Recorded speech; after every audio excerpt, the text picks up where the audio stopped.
It's Friday, March 13th, 2026. Dueling terror attacks on the United States soil. A tanker goes down over western Iraq. And Ask or Tell Me Anything. Next on the AM Update. A driver rammed his vehicle into a large synagogue in West Bloomfield Township in Michigan Thursday, exchanged gunfire with a security guard in an attack that set off fears across the country. The driver was killed. The security guard was injured. 8 first responders were being treated at a local hospital. All of the students and staff at the Temple preschool were uninjured. Oakland Sheriff Mike Bouchard said the suspect breached this facility by driving through the doors. The car caught fire after something ignited inside the car, and the suspect was found dead inside the vehicle. Temple Israel, that's the name of the synagogue that was attacked, is a synagogue serving a large congregation in Michigan. Later in the day, it was reported that the vehicle involved in the attack at that synagogue is registered to a naturalized U.S. citizen originally from Lebanon, who currently resides in Dearborn, Michigan, according to law enforcement forces. Law enforcement also in recent months, particularly the FBI office in Detroit, had posted on social media that they had led an active shooter drill at this synagogue. And obviously the synagogue had security lined up. And that security saved countless lives. As far as this recording goes, there were no fatalities at all other than the would-be attacker. The name of the attacker not yet been released, but as I said, reports indicate he's a naturalized citizen from Lebanon. Of course, Israel, Lebanon in hot fights right now. Now at Old Dominion in Virginia, where another individual went on campus, opened fire, killing 2, injuring more. Here is Dominique Evans, FBI Norfolk special agent in charge. I can tell you that we have confirmed reports that prior to him conducting this act of terrorism, he stated Allahu Akbar, and he was formerly a subject of a FBI investigation in material supporting terrorism. Dominique Evans, FBI special agent in charge in the Norfolk, Virginia field office, confirming that the shooter in the Old Dominion terror attack did indeed shout Allahu Akbar, according to Fox News and other sources as well. That shooter is named Mohamed Jallow, a naturalized U.S. citizen from Sierra Leone, who was convicted in 2017 of providing support to ISIS. He was released in December of 2024.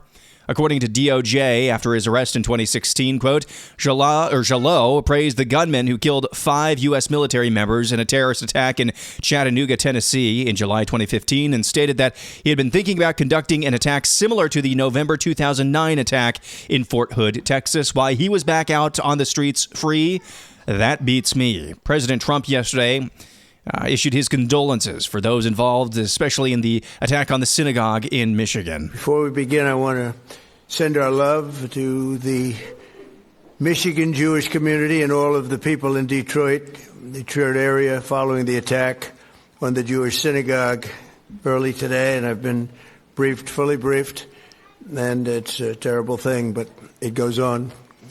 We're going to be right down to the bottom of it. It's absolutely incredible that things like this happen. President Trump with his condolences for the attack on the synagogue in Michigan. Back to the war in Iran. U.S. Central Command confirmed on Thursday afternoon the loss of a U.S. KC-135 refueling aircraft. Centcom said the incident occurred in friendly airspace during Operation Epic Fury, and rescue efforts were ongoing. 2 aircraft were involved in the incident. One of the aircraft went down in western Iraq. The second landed safely. Centcom also adding that this was not the result of hostile or friendly fire. President Trump continued to give an update on the efforts against Iran. On another front, an entirely different front, the situation with Iran is moving along very rapidly. It's doing very well. Our military is unsurpassed. There's never been anything like it. Nobody's ever seen anything like it. And we're doing what has to be done, should have been done during a 47-year period, could have been done by a lot of different people. They chose not to do it, but they really are a nation of terror and hate, and they're paying a big price. Right. Speaking of things that should have been done a long time ago, on our Friday 5-pack story number 2, Secretary of State Marco Rubio making some moves when it comes to the nation of Somalia. Of our foreign policy, and it should be used for the purpose of furthering the national interest. That doesn't mean we don't care about human rights. That doesn't mean we don't care about starvation. That doesn't mean we don't care about hunger. That doesn't mean we don't care about humanitarian need. What it does mean, however, is that even foreign aid, which is not charity, it is an act of the U.S. taxpayer. Now, American charities are free to give their money to whoever they want, as long as it's not a sanctioned entity. But the United States and the taxpayer money should be spent in furtherance of our foreign policy, should be spent in places and on things that further our foreign policy. And even that is not unlimited. We have a limited amount of money that we can dedicate to foreign aid and humanitarian assistance, and that has to be applied in a way that furthers our national interests, and that's what we have sought to do as well. And in that endeavor as well, we have empowered the regional bureaus and our embassies to play a dramatic role. In fact, they are not just the implementers of this. They, in many cases, are the ones that are suggesting and are leading the response. And so bringing the tools of foreign aid underneath the umbrella of our broader foreign policy has been an important and dramatic reform. Even in the midst of all that, Marco Rubio, Secretary of State, announcing the United States is ending all aid to the nation of Somalia. Friday, 5-pack story number 5. Some good news. Wyoming Governor Mark Gordon signed a heartbeat bill this week banning baby killing in the state after a heartbeat is detected. That's about 6 weeks gestation. HB 126, or the Human Heartbeat Act, prohibits baby killing once cardiac activity is identified. If a fetal heartbeat is detected, baby killing would be banned and only performed in the case of a medical emergency. That would be life of the mother. The bill does not include exceptions for pregnancies as the result of rape or incest. This is a pretty strong bill. It's in line with 5 other states off the top of my head: Iowa, South Carolina, Florida, and a couple of others as well. Wyoming joining in the fold in the right direction, banning baby killing. Well, that's going to do it for our Friday 5-pack. When we come back, it'll be your turn to ask or tell me anything. That's coming up next.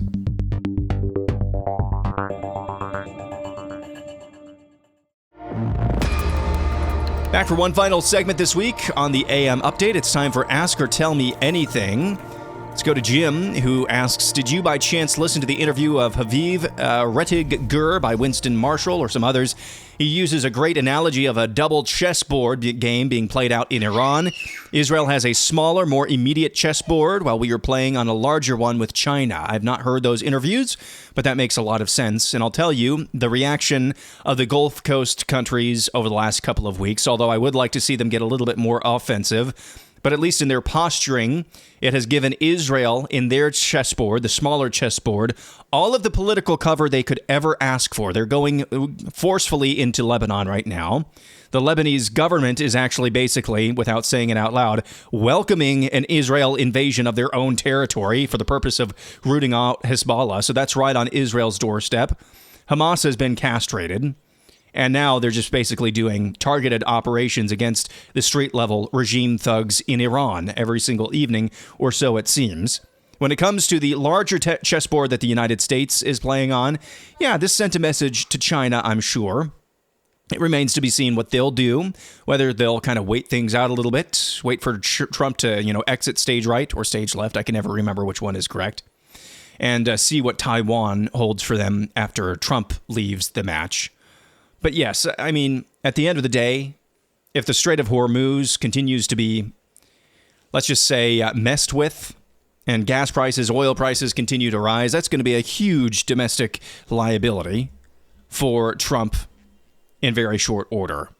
However, what it does do is it really does put the squeeze on China, who's already feeling the squeeze many ways anyway, at home domestically and now abroad. Country Squire says engagement farmers are always asking, can a woman be a pastor? Thing is, I can't think of a single woman who claims to be a pastor that isn't involved in false prosperity gospel, New Ageism, or LGBTQ blasphemy. Can you? Not one that actively claims to be a pastor. I cannot. So when you put it that way, let's go to Judd, who wants to know, what covenant are we living under? The new covenant. That would be the answer. Bravo Dave says, what have your sources been on the Iran conflict? I tried having it on my feed, but got inundated with a lot of contradictory information. Try to follow as many sources as possible. Generally speaking, though, I've been employing something during this last couple of weeks. If something sounds way too optimistic and way too jingoistic, usually I I kind of put that behind me. If something sounds way too negative, I also put that behind me as well. So I just kind of try to look for what the facts are on the ground, what Centcom is saying. Now, they could be spreading propaganda as well. But I also try to look at what the actions are of the various players. If this thing was going sideways and it had already gone sideways, Trump would have gotten out of there already. Would have looked for any exit ramp already. If this thing was going super sideways, we wouldn't be seeing attempted Israeli incursions in Lebanon against Hezbollah because they wouldn't feel like they had the political capital to do so. If this thing was super, super, super sideways, we wouldn't have had Iran come out via, I think, their president the other day and basically say, we don't want a ceasefire, but if we did, the United States and Israel have to promise to never attack us again. They wouldn't be saying that if things were going well. So you have to use your own discrimination when watching events unfold. I will say there's a lot of open source intel accounts out there. One that I've found that's pretty level-headed, I'd say it's probably more pro-coalition than anything, is OSINT 613. OSINT 613. They've got, I think, 1 million followers, something like that. They're not well known, but I found them to be pretty even-keeled. Jake asks, could AI be what our nation needs to shift people from office jobs to more blue-collarish jobs? There's been a massive shortage of workers in past years, and more coming soon, of construction, maintenance, and technician jobs. Not easy or glamorous, but decent paid. Jake, I hadn't thought of this, but yes, I think that's a possibility. A possibility. If AI is what it's cracked up to be, or at least the median kind of in-between of what it's cracked up to be, meaning the elimination of white-collar jobs. I just had a clip from Mike Rowe just a few weeks ago talking about the massive shortage of dock workers, the massive shortage of those who could build ships and submarines. Now, is that in terms of physical manual labor? Is that just as easy as a white-collar job? Certainly not. But it may be what the country needs. Light the Dark says, within the next decade, I wouldn't be surprised if Iran becomes known as one of the most dangerous places in the world, not for terrorism, but for boldly proclaiming Christ and evangelizing. At the same time, the UK, Europe will have Muslims on their currency. Well, Iran is already, if I understand your query correctly, it's already one of the most dangerous places in the world for boldly proclaiming Christ and evangelizing. Maybe I'm misunderstanding. As far as the UK and Europe goes, yeah, if they don't take their medicine and realize what ails them, actually realize kind of channeling what Marco Rubio charged them with a few weeks ago, speaking at the Munich Security Conference, then yeah, that's their destiny. James says, if corruption is never punished and accountability never comes, do you think the left's nonstop cries of fascism and Nazis eventually become a self-fulfilling prophecy, not because people believe it, because despair and dejection push them there? Absolutely. Yeah. When corruption and malfeasance are left unpunished, something has got to fill the void of the God-ordained role of government, which is to punish the evildoer. And usually, what fills the void, in a very perverse and upside-down sense, is the punishment of evil. The punishment of good. Something's going to be punished. Something's going to be promoted. It's just a question of whether it's good or evil. That's going to do it for a Friday. Have a wonderful weekend. Back at it again on Monday.